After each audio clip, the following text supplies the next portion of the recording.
तो मैं उत्तर प्रदेश के मुख्यमंत्री से पूछना चाहता हूं, जब आपका प्रशासन बढ़िया काम कर रहा है, आपका जो है कानून व्यवस्था बहुत बढ़िया है, तो बार बार ये पर्सन लीक क्यों हो रहे हैं? और इन लीक के अंदर चतुर्वेदी, शुक्ला जी, त्रिवेदी ही एक ही 15% वाले मन्नुवादी लोग क्यों होते हैं? क्योंकि उनको पता है कि बहुजनों की 85 से 90% संख्या है, और जो भी महकमे की वैकेंसी निकलती है, उस महकमे की वैकेंसी में सबसे ज़्यादा उम्मीदवार वो बहुजनों के होते हैं। इसलिए वो उसको पर्सन को लीक कराकर उनको भर्ती को रुकवा देती है, और उसके बाद डायरेक्टली या इनडायरेक्टली या अपनी पावर का इस्तेमाल कर कर वहाँ पर वही 15% मन्नुवादी लोगों को भर्ती कर कर हमारा हक छीन रही है। मैं देश नहीं बिकने दूंगा। सबका साथ सबका विकास, 15 का साथ और 85 का विनाश। अडानी अंबानी का साथ, अगर अच्छे दिन आए तो अडानी अंबानी के आए और स्मृति ईरानी के आए हैं। अगर बुरे दिन आए हैं तो मुरली मनोहर जोशी और अडवाणी के आए हैं, और 85% बहुजन के आए हैं। ये हालत है आज इस देश के अंदर। Jai Bhim app available on the Play Store and Apple App Store now.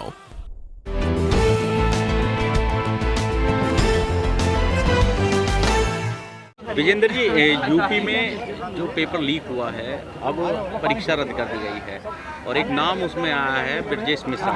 क्या कहेंगे आप इस पूरे प्रकरण को, जो सरकार कहती थी और आरोप लगाती थी, खासकर समाजवादी और यादव को सबसे ज़्यादा बदनाम करती थी, आज खुद कटघरे में खड़ी हुई है? देखिए, आपके चैनल के माध्यम से मैं बताना चाहता हूँ, 2017 में उत्तर प्रदेश की सरकार आई थी, और 2017 से और 2022 आज हो चुका, और दूसरी बार उत्तर प्रदेश में शपथ लिया है। इन 5 सालों में जितने भी, चाहे वो 69,000 शिक्षकों की भर्ती हो, चाहे वो किसी भी महकमे की पुलिस की भर्ती हो, चाहे वो एसएससी की परीक्षा हो, तमाम उत्तर प्रदेश में जितनी भी परीक्षा हुई हैं, जिनके पर्सन थे जो उनको उम्मीदवारों को मिलने थे, वो मिलने से पहले लीक हुए। तो कहीं ना कहीं जो उत्तर प्रदेश की सरकार कहती है कि हमने कानून व्यवस्था इतनी मजबूत की जिसकी वजह से बदमाश या तो भाग गए या जेल में चले गए, और किसी की हिम्मत नहीं है कि कोई भी क्राइम उत्तर प्रदेश में कर ले। तो मैं उत्तर प्रदेश के मुख्यमंत्री से पूछना चाहता हूं, जब आपका प्रशासन बढ़िया काम कर रहा है, आपका जो है कानून व्यवस्था बहुत बढ़िया है, तो बार बार ये पर्सन लीक क्यों हो रहे हैं? और इन लीक के अंदर चतुर्वेदी, शुक्ला जी, त्रिवेदी ही एक ही 15% वाले मन्नुवादी लोग क्यों होते हैं? क्योंकि इसके अंदर सरकार मिली हुई है, उनके मंत्री मिले हुए हैं, क्योंकि उनको पता है कि बहुजनों की 85 से 90% संख्या है, और जो भी महकमे की वैकेंसी निकलती है, उस महकमे की वैकेंसी में सबसे ज़्यादा उम्मीदवार वो बहुजनों के होते हैं। इसलिए वो उसको पर्सन को लीक कराकर उनको भर्ती को रुकवा देती है, और उसके बाद डायरेक्टली या इनडायरेक्टली या अपनी पावर का इस्तेमाल कर कर वहाँ पर वही 15% मन्नुवादी लोगों को भर्ती कर कर हमारा हक छीन रही है। ये मिश्रा जी हैं, ब्रजेश मिश्रा जी। अगर इनका नाम आया है, और इससे पहले जिनका नाम आया है, तो मैं योगी जो रावण राज की सरकार चला है, राम राज की नहीं है, राम राज की सरकार में ऐसा नहीं होता, ये रावण राज सरकार चल रही है, और एक ही जाति के लोगों की सरकार है, और उसी के लोग हर महकमे में बैठे हुए हैं। लेकिन देश की गोदी मीडिया बिकी हुई है। जब अखिलेश जी थे तो जातिवाद, भ्रष्टाचारी, माफिया की बात करते थे। मैं कहना चाहता हूँ, योगी के ऊपर तो 35 मुकदमे थे, मौर्य जी के ऊपर 50 मुकदमे थे, तो उन्होंने कैसे वापस ले लिए? और जो पर्सन लीक, जो ब्रजेश मिश्रा का नाम आया है, तो योगी जी ने उसको क्यों नहीं पकड़ा? बताते हैं साठगांठ बहुत अच्छी है उसकी, हर देखिए साठगांठ ही नहीं है, आज पूरा देश खतरे में है, आज संविधान खतरे में है, वोट की ताकत खतरे में है। आज ईवीएम से जीत रही है बीजेपी, अब विकास से नहीं जीत रही है। कोरोना के अंदर लाखों लोग रोडों पे चल रहे, तो 2000 किलोमीटर रास्ते में मर गए, भूखे प्यासे रहे, सरकार ने कोई सुनवाई नहीं हुई। किसान 13 महीने से रोड पे बैठा था। गैस टीचर दिल्ली तक 1.25 लाख आ गए। पूरे उत्तर प्रदेश में रोज प्रदर्शन हो रहे हैं विधानसभा के सामने। अरे तुमने विकास किया तो फिर ये लाठीचार्ज और प्रदर्शन क्यों कर रहे हैं लोग?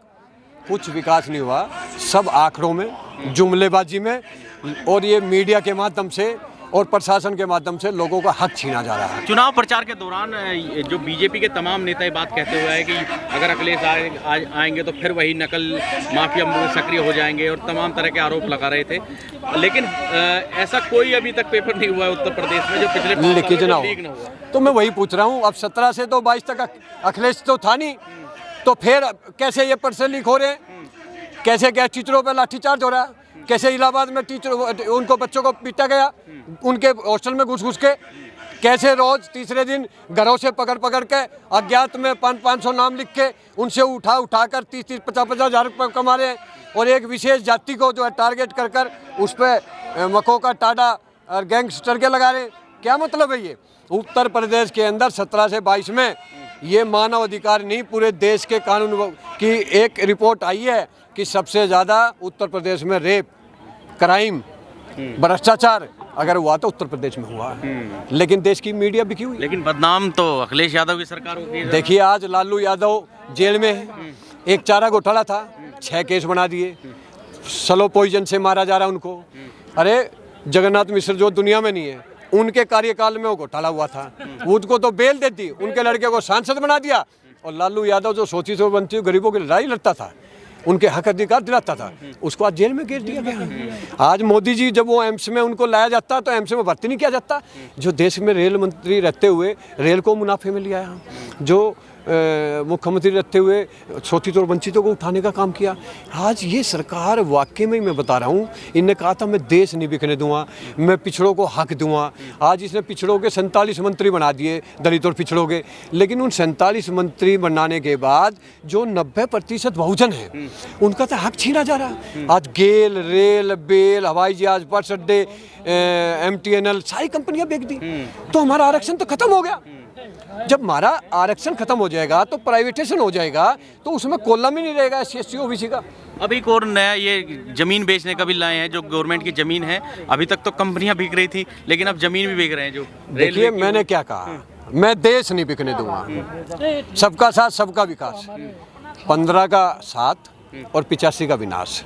अडानी अंबानी का साथ, अगर अच्छे दिन आए तो अडानी अंबानी के आए हैं और स्मृति ईरानी के आए हैं, अगर बुरे दिन आए हैं तो मुरली मनोहर जोशी और अडवाणी के आए हैं और 85% बहुजन के आए हैं। ये हालत है आज इस देश के अंदर। रही बात जब सब कुछ बिक गया तो अब इनको लगा कि ये जमीन बच गई, इस जमीन को जीत कैसे रहे हैं, किस फॉर्मूले से जीत? मैंने कहा ना EVM से जीत रहे हैं। आप ये बताइए EVM के खिलाफ क्यों? ये बताइए, यूक्रेन और रूस का युद्ध हो रहा है, 200 उसकी जो वेबसाइट वगैरह थी उनको हैक कर लिया, चाहे रूस ने 200, तो क्या EVM सेट नहीं हो सकती? क्या EVM सेट नहीं हो सकती? EVM भी तो किसी इंसान ने बनाया। जिस देश में EVM बनी उसने इसको ख़त्म कर दिया।